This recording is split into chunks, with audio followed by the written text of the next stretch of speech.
손석희한테 맞았다고 주장하는 김 기자, 이 사람이 후배잖아요. 이 사람이 헤럴드 경제에다가 진보라는 시대의 요람이 괴물을 키웠다 이러면서 칼날을 손석희에게 들이댔다는 겁니다. 그러니까 후배라고 생각을 해서 손석희는 믿는 구석이 있는 사람이었을 거 아니에요. 그것은 여러 가지 정황상 나오는데 오늘 요거는 헤럴드 경제에다가 이런 너무 잔인하죠. 시대의 요람이 괴물을 키웠다 이런 말을 한다는 것 자체가 후배가 돼가지고 어쨌든 괴물입니까? 손석희가요. 손석희는 정말 정의의 아이콘으로서 어떤 그런 분위기가 있었어요. 그랬는데 스텝이 많이 꼬였죠.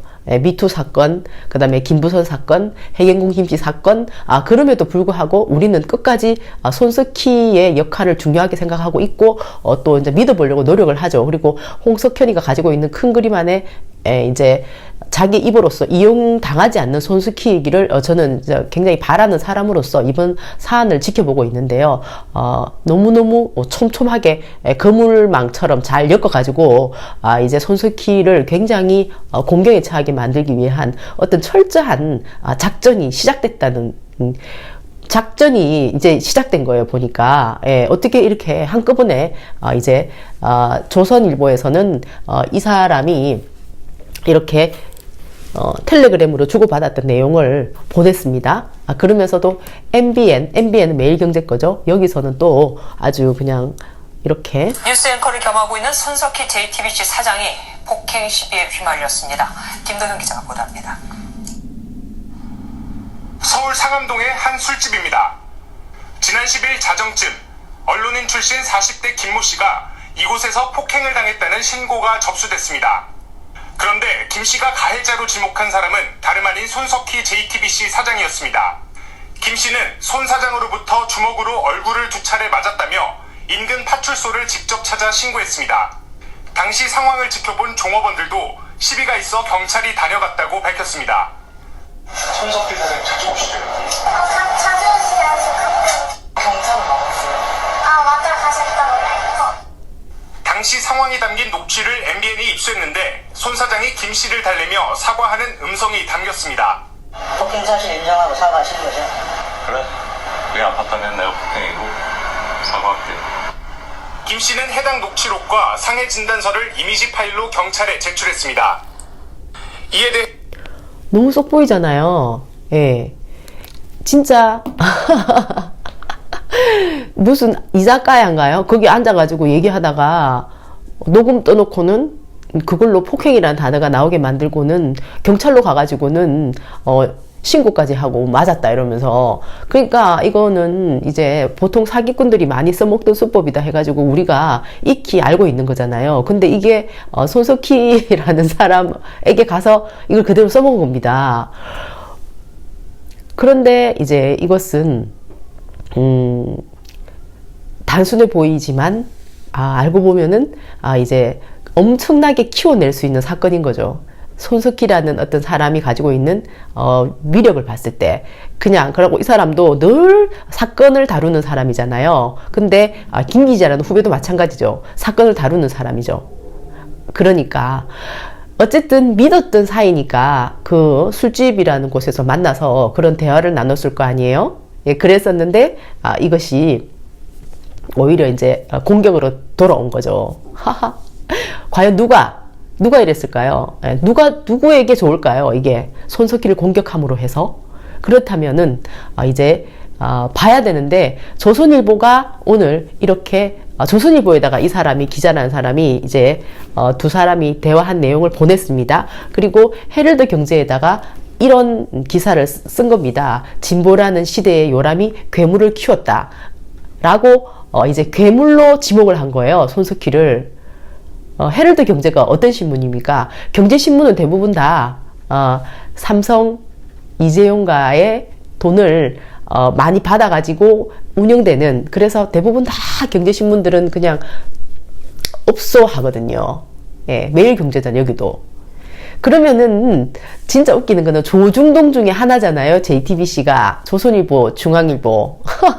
그런데 이제 이 안에는 이제 파워 게임이 그동안에 진행되고 있었다는 거예요. 예, 그러니까 이제 홍석현이의 아들 홍정도가 여기에 이제 사장으로 취임을 하게 됐는데요. 여기를 디지털 그러니까 두 가지죠. 하나는 중앙일보, 하나는 JTBC. 여기서는 이제 아주 진보적인 어떤 분위기로 손석희를 통해서 몰고 가고, 뭐 중앙일보는 원래 오랫동안 부패 보수로서 아주 악명을 떨치고 있죠. 그래서 두 개를 다 가지고 있어요. 그런데 중앙일보에 있는 사람들이 JTBC로 너무나 오고 싶어 한답니다. 그러면은 JTBC로 오고 싶어 하는데 자리를 만들어야 되잖아요. 그런데 이게 어떻게 된 거냐면은 JTBC가 사장, 이제 원래 보도국 사장이었거든요. 손석희는. 그랬는데 이제 전체 사장으로 진급을 시키는 거예요. 예, 그러면서 보도국의 내용에 대해서 굉장히 촘촘하게 살피는 그런 어떤 손석희의 습성이 있을 거 아니에요. 평생 동안 그쪽에서 일을 해왔기 때문에. 그리고 그쪽에서 정의 아이콘으로서 이름을 날렸잖아요.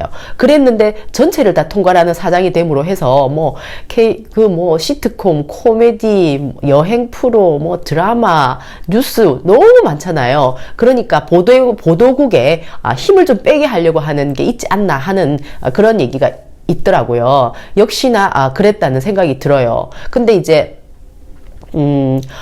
얼마 전에 저는 이제 손석희가 스텝이 꼬이기 시작한 것은 김부선 사건 때부터 이제 심각해진 거죠. 그전에는 그래도 그렇게 대단하진 않았거든요. 예, 그래도 항상 중심을 잡고 있었어요. 예, 방송을 진행하는 걸 보면은. 근데 이제 조작됐지 않습니까? 완전히. 근데 그게 이제 다 들통이 나버린 거잖아요. 근데 KBS가 우리나라 거잖아요. KBS하고 JTBC가 제일 주동을 했었어요. 그때 김부선 가짜 조작 분류 사건. 그 투트린 내용을 난 들으면서 기가 막혔었어요. JTBC를 그래도 신뢰하고 있었는데 어떻게 저렇게 완전히 그냥 저걸 틀어낼 수가 있냐. 왜 점이 있네 없네 하는 그 녹음 파일 있잖아요. 그거 JTBC에서 제일 먼저 틀었었거든요.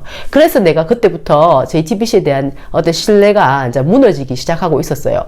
근데 또 더 무너진 것은 뭐냐면 해경군 김씨도 결국은 조작이잖아요. 근데 그 이정렬이라는 빵꾸본드 판사를 불러다가 얼마나 긴 시간 동안에 그 뉴스 프로그램에서 주거니 받거니 얘기를 합니까? 그럼 나는 손석희가 그래도 이 지각이 굉장히 열려있고 사람이 굉장히 통찰력도 똑똑하잖아요. 근데 이정렬이 하는 말은 앞뒤 말이 안 맞거든요. 근데 그 얘기를 끝까지 들어준다는 것은 정말 한심한 노릇이잖아요. 그래서 아이고 이제 KBS가 아니라 JTBC가 점으로 가는구나 이렇게 생각을 했어요. 그렇지만은 이제 항상 이제 누가 봐도 이것은 옳다 하는 것도 내보내고 또 이제 엉뚱한 것도 내보내고 두 개를 막 변화를 줘가면서 하더라고요. 뭐 그렇다 하더라도 이제 손석희라는 인물은 너무 중요하기 때문에 나는 항상 주시하고 있었거든요. 그리고 이제 그 안에 배경도 대충 알고 있었는데 오늘 이 사건이 딱 터지면서 이런 생각이 좀 들었어요. 그러니까 손석희가 이제 공격을 받는 입장이 된 것 같아요. 손석희가 가지고 있는 이런 영향력을 질투내는 사람들도 있을 거고, 또 이제 손석희는 분명히 더 이상 이제 조작이나 엉터리보다는 진실, 팩트를 가지고 일을 하고 싶어하는 마인드가 얼마나 많겠어요. 이 사람이 바보가 아니고 똑똑한 사람이라면은 당연히 자기 고집을 내세웠겠죠. 그것에 대해서 이제 못마땅해 하는 세력들이 단체로 들러붙어가지고 아마 지금 이제 또 파상공세로 나올 수도 있다 하는 생각이 들어요. 예. 그러나 분명한 사실은 이 사건의 어떤 사안을 두고 봤을 때는 나는 이것도 한번 조선일보에서 터뜨린 이것도 한번 읽어보니까 이제 손석희라는 사람은 굉장히 합리적이고 마음이 따뜻한 사람이에요. 후배를 대하는 데 있어가지고. 그래서 이 사람이 말하는 대로 뭐 시대에 뭐 요람이 괴물을 키웠네 어쩌네 하는 이 사람은 정말로 비겁한 사람이다. 이런 사람을 후배로 그래도 만나주고 있잖아요. 상대해줬다는 손석희는 참 착한 사람인 것 같고 진짜 너무 나쁜 후배를 나쁜 후배를 두둔하다가 좀 당했다 뭐 이런 생각이 많이 들어요. 이 내용을 봐서도 그렇고. 그래서 또 이것도 역시 시간과 함께 해결돼야 될 문제가 아닐까 생각을 합니다. 왜냐하면은 뭐 하나 물었다 하면은 이거 갖고 계속 그냥 이미지를 다운시켜 가지고 타격을 주려고 하는 세력들이 있기 때문에 그런 거죠. 하지만 거기가 딱 보이잖아요. 조선일보, 헤럴드경제, 매일경제, 이거 전부 다 어떤 신문입니까? 근데 이 사람들이 전부 다 힘을 합쳐서 이재명을 공격했는데, 야, 이제 힘을 합쳐서 손석희를 공격을 하네요. 와, 진짜 황당한 노릇이에요. 언론 플레이를 하는 이유는 뭡니까? 우리의 국민들의 눈과 귀를 속이기 위해서 하는 겁니다. 언론 플레이는 그런 거잖아요. 그래서 절대로 속으면 안 된다. 깨어있는 우리가 이것을 또 완전히 밝혀내가지고 이들이 하는 자기들이 원하는 어떤 그런 그림 속으로 말려 들어가면 안 되죠. 그 반대를 반드시 밝혀내가지고 손석희라는 사람이 더 옳은 어떤 언론의 길을 갈 수 있도록 오히려 우리가 도와주는 역할을 한다면은 그것이 더 지금 이 싸움에서 의미 있는 성과가 아닐까 그렇게 생각해요. 바이.